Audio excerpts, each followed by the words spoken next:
política, ele fala da violência nas nossas esquinas, nas nossas casas. Aqui no Brasil, por exemplo, nós não temos violência de guerra, mas nós temos violências de assalto, violências onde uns tentam passar sobre os outros. E René Girard, ele vai dizer que ele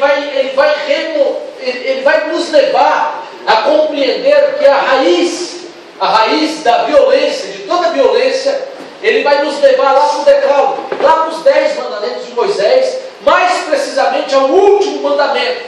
Ele é um sociólogo, teólogo, e ele diz o seguinte, que a raiz da violência no mundo está na cobiça, no último mandamento que Deus deu para Moisés. Que nós temos o que temos de violência porque nós cobiçamos a roupa da mulher, nós cobiçamos a mulher, nós cobiçamos o carro do vizinho, a casa do vizinho, nós cobiçamos a vida do vizinho, nós cobiçamos o que as pessoas têm, numa tentativa de muitas vezes acharmos no subconsciente, e não é consciente, realmente é no nosso subconsciente, acharmos que a felicidade está entrelaçada, está agregada a uma série de coisas que nós podemos ter ou não ter. Então, René Girard, ele vai dizer o seguinte, que quando você olha numa revista uma pessoa que tem a aparência de feliz, inconscientemente a sua vida é levada a querer ser igual a ela. Por isso que vários jovens querem ser jogador de futebol, porque passa a impressão que ser jogador de futebol, a popularidade, os repórteres, a mídia, o acesso, aquilo é ser feliz. Outras querem ser famosas, os 15 minutinhos de fama, porque tendo fama dá a impressão de que a pessoa então está sendo feliz. E se eu não posso ter a vida dela, então eu posso pelo menos ter as coisas que ele tem. Porque tendo as coisas que ele tem, então eu sou parecido com ele. E aí ele vai dizer que inconscientemente nós queremos frequentar o restaurante das pessoas que nos influenciam. Nós queremos frequentar a escola, a faculdade, a universidade, que as pessoas que nos influenciam frequentam. Nós queremos que os nossos filhos vistam a roupa que dos filhos daquelas pessoas que nos influenciam também vestem. De alguma maneira nós começamos então a sermos levados por uma ganância de estarmos cobiçando aquilo que nós não temos. Por exemplo, quando sai o iPhone 6 agora, mostra que na saída dele lá nos Estados Unidos é uma fila enorme, imensa, porque a busca da máxima da oferta e da procura, tem muita procura e poucos aparelhos, então mostra algumas pessoas se acotovelando, uma cotovela a outra, daqui a pouco já cai sobre o rapaz que está com o filho, e então cai sobre o filho, daqui a pouco ele esquece o telefone, já quer brigar, virou uma briga, e é assim no mundo também.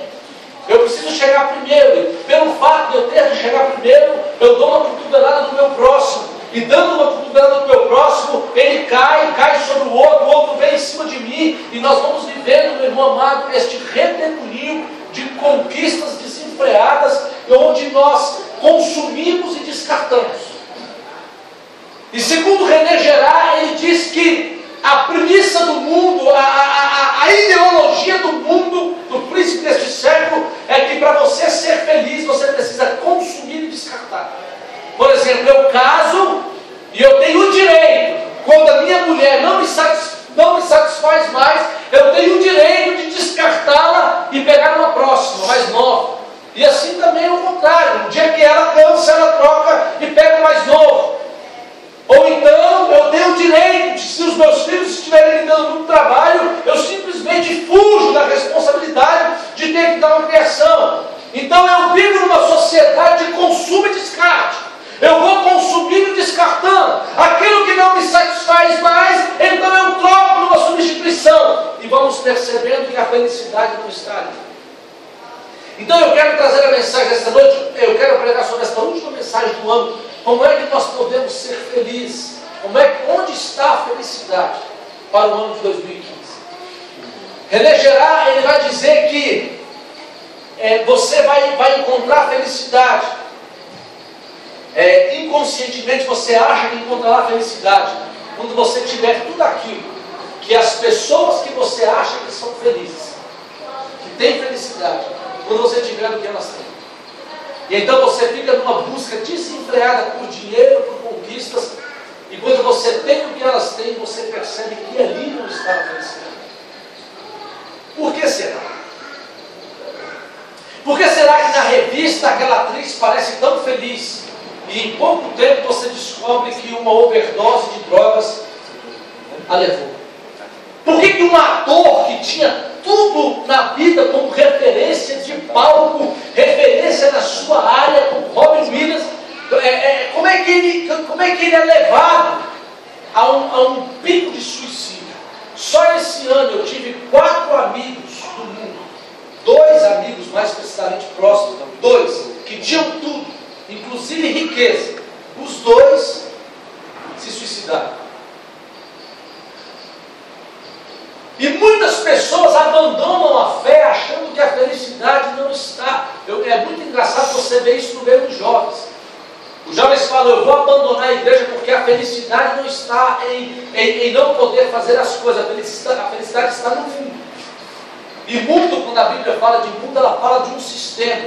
E quando você pega Apocalipse capítulo 18, vai falar sobre a Babilônia. E todo esse mundo consumista, eu estou falando teologicamente para você agora, eu não estou conjecturando, eu estou afirmando para você que tudo o que é consumista para Deus é Babilônia. Entende o que eu estou te falando? Tudo o que é sociedade de consumo para Deus é a Babilônia. E quando Deus manifestar a justiça dele, o rolo compressor vai passar sobre a Babilônia.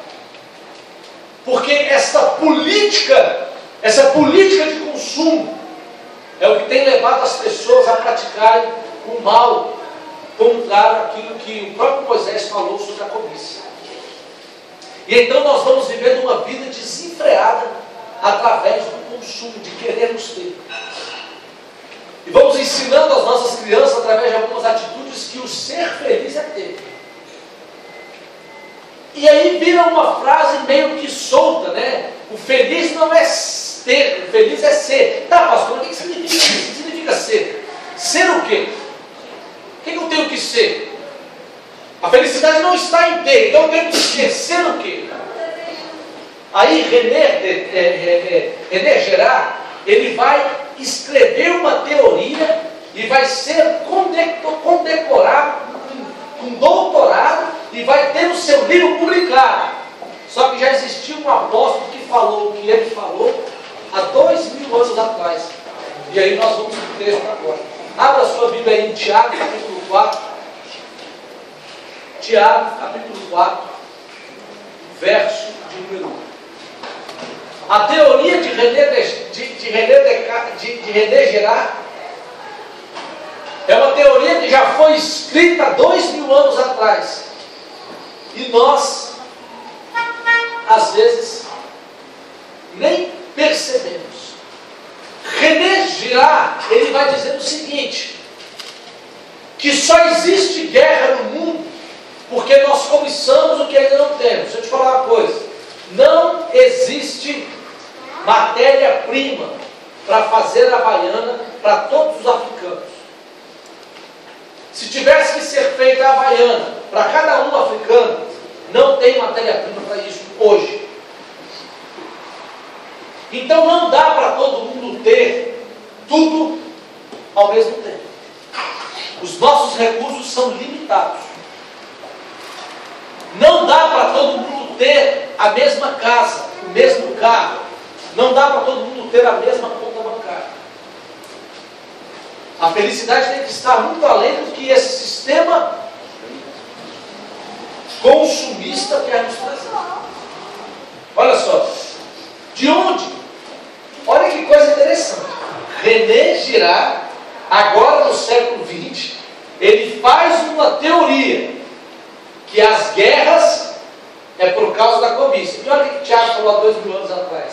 De onde procedem guerras e contendas que há entre vós? De onde, senão dos prazeres que militam na vossa carne? Cobiçais e nada tendes, matais e invejais e nada podeis obter. Viveis a lutar e a fazer guerras, nada tendes, porque não pedis. Pedis e não recebeis, porque pedis mal, para esbanjardes em vossos prazeres. Infiéis, não compreendeis que a amizade do mundo é inimigo de Deus. Aquele, pois, que quiser ser amigo do mundo, constitui-se inimigo de Deus.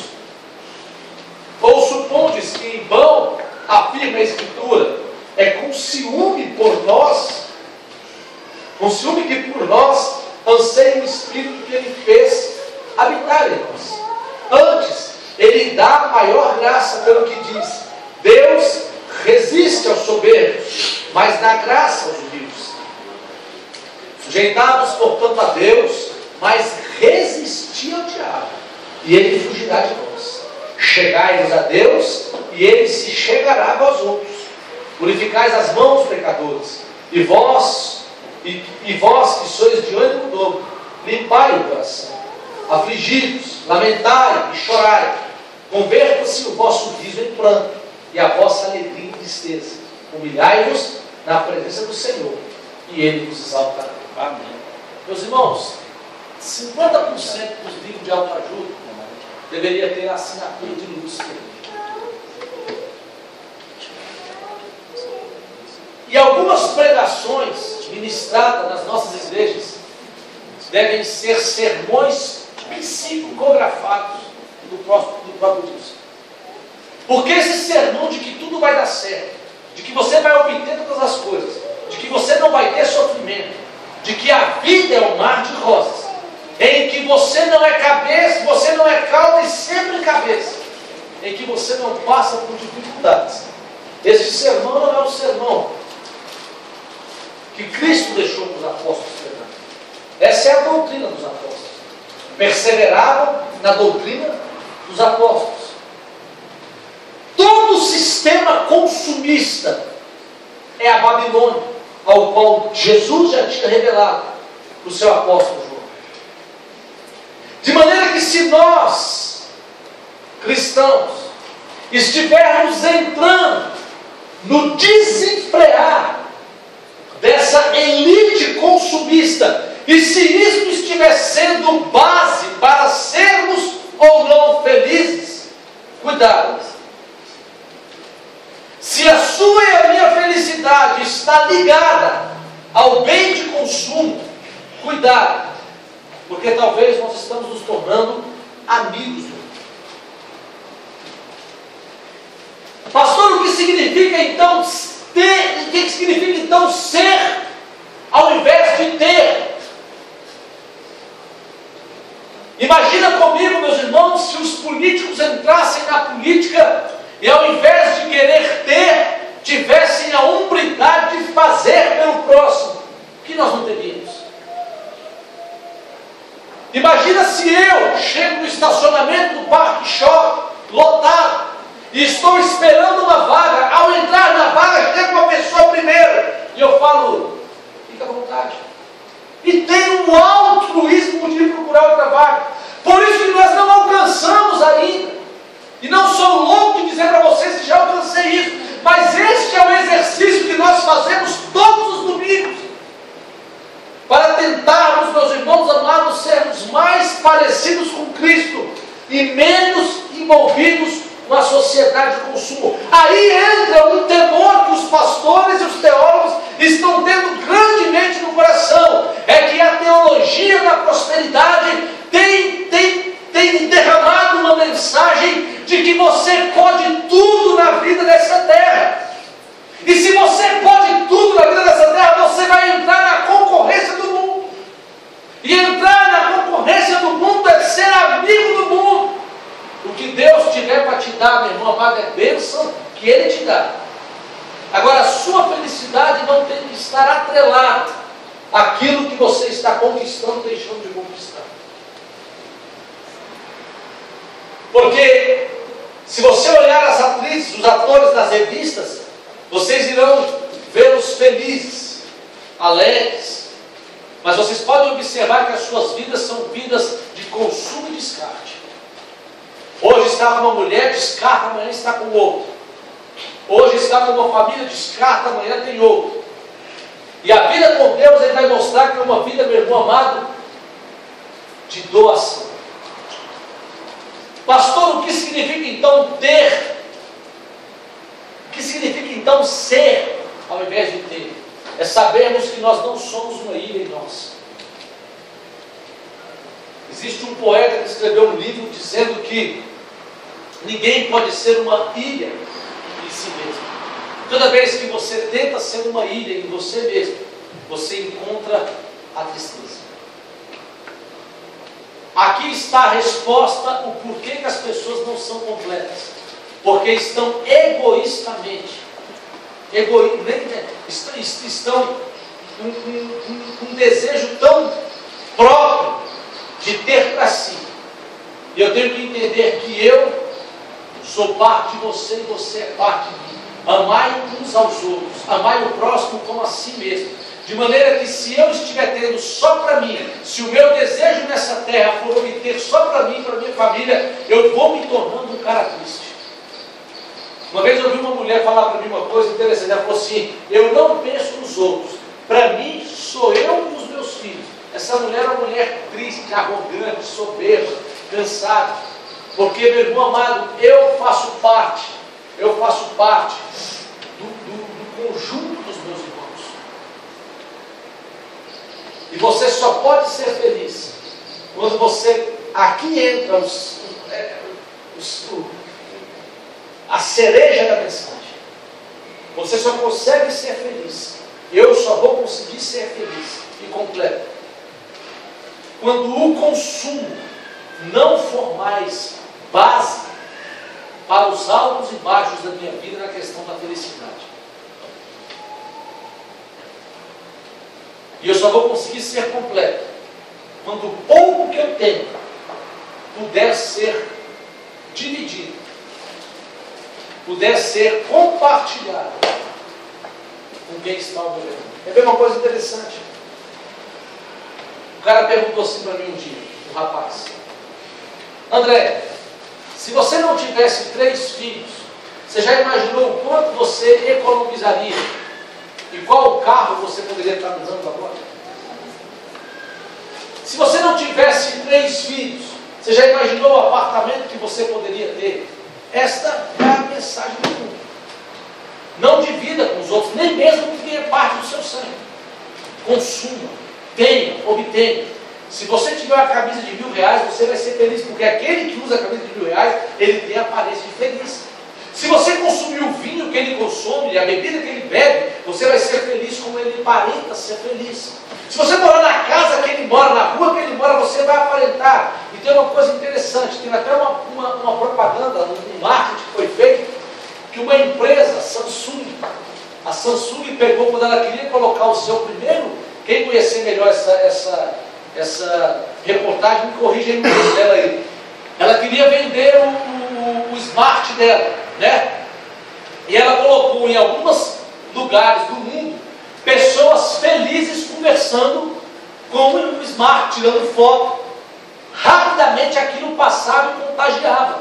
Poxa, se ele está sendo feliz, eu quero ser igual a ele. E rapidamente queria ter. Chegou ao ponto, meus irmãos, de quererem vender um condomínio num bairro nos Estados Unidos. Colocaram uma família aparentemente perfeita, uma mulher bonita, um cara bonito, com um filho bonito, um carro bom na porta, morando naquele condomínio, naquela casa. E de manhã ele saía para fazer Uber, voltava, ia fazer compra com a mulher. Em pouco tempo as pessoas estavam comprando casas naquele condomínio, porque projetavam a felicidade que estava naquele casal. Era tudo que faz de conta. Marketing de venda. E os livros de autoajuda estão cheios disso. Olha para você, há poder dentro de você, você dá conta, é cheio dessas frases de efeito. Você pode, se você acreditar, você dá conta. Meu irmão amado, não é uma questão de autoajuda, é uma questão de ajuda de Deus do alto. Não é uma autoajuda, é uma ajuda que vem do alto. E aí, o resumo é que teve que um cara secular escrever uma tese e ser respeitado, porque atualmente ele é um dos sociólogos mais respeitados. Aí escreve uma tese que já estava escrita na nossa Bíblia há 2000 anos atrás. O problema é que a gente não lê. Mostrando, meus irmãos queridos, que a felicidade está no compartilhar, no amor. E qual é a maior manifestação disso? É que Jesus, numa reunião, eu gosto de ilustrar gosto de mostrar com essa ilustração. A fé é a convicção de fatos que se esperam, e a certeza das coisas que não se veem. Vamos lá com calma. A fé é a convicção de fatos que se esperam. Vamos lá? A fé é a convicção de fatos que se esperam. O que a gente espera? O que é a nossa maior esperança? Qual é a nossa maior esperança? A vida eterna. Não é isso? E por que a gente tem essa convicção? Pelo lado do passado. Vamos lá? Vamos montar uma tese aqui. Jesus veio, morreu na cruz e ressuscitou. Amém? Então nós temos a convicção deste fato que nós estamos esperando. Essa é fé. É por isso que nós estamos aqui. Nós temos fé que nós vamos morar com Jesus. Por quê? Porque primeiro Ele ressuscitou. Primeiro Ele morreu na cruz. Então nós somos convictos por um ato que Ele fez no passado. Agora vamos por um dos nossos primeiros pais, Adão. Noé, quando ele fez a arca de Noé. Hebreus capítulo 11 vai dizer que pela fé Noé fez isso. Mas fé em quê? Jesus não tinha tido um ato anterior para que eles tivessem convicção. Meu irmão, aqui entra uma das maiores revelações teológicas que existem. Um homem chamado Ariovaldo Ramos. Não sei como é que deu, não sei como é que ele conseguiu ter essa percepção. Isso não é meu, é dele. Ele fala assim, ó. Num ato de Deus Pai, Filho e Espírito Santo, Deus deseja se manifestar no universo que Ele criou. Vamos fazer o homem segundo a nossa imagem e semelhança e vamos dar a ele a mesma decisão que nós temos. Aí diz uma conjectura, diz que o Espírito perguntou ao Pai, mas os homens terão poder de decisão? E o Pai falou, sim, eles serão como nós, eles terão poder de decisão, mas eles vão optar em não querer nós. Os homens vão optar não andar conosco. O Espírito já havia declarado. E quando você vê nas Escrituras, então Deus fala, um de nós vamos ter que pagar o preço por isso. O Filho então fala, se eles escolherem não andar conosco, eu vou lá, me manifesto para eles nos conhecerem. No ato redentor de Cristo, é vir à terra e mostrar ao homem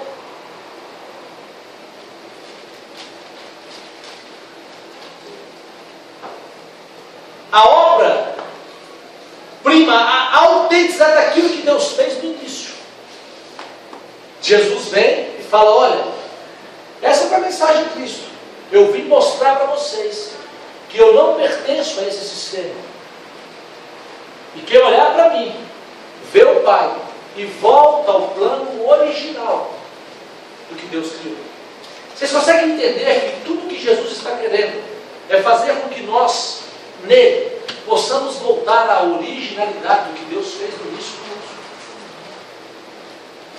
Portanto, tudo que Lúcifer puder fazer para tirar o nosso foco do que é reino, ele vai fazer.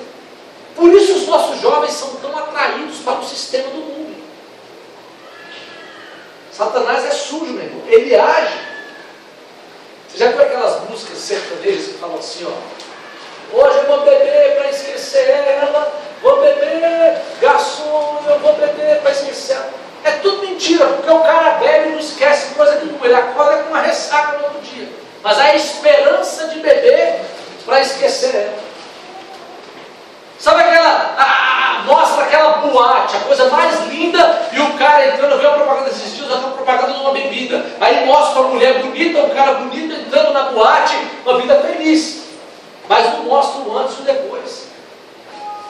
Não mostra mostra o artista cantando.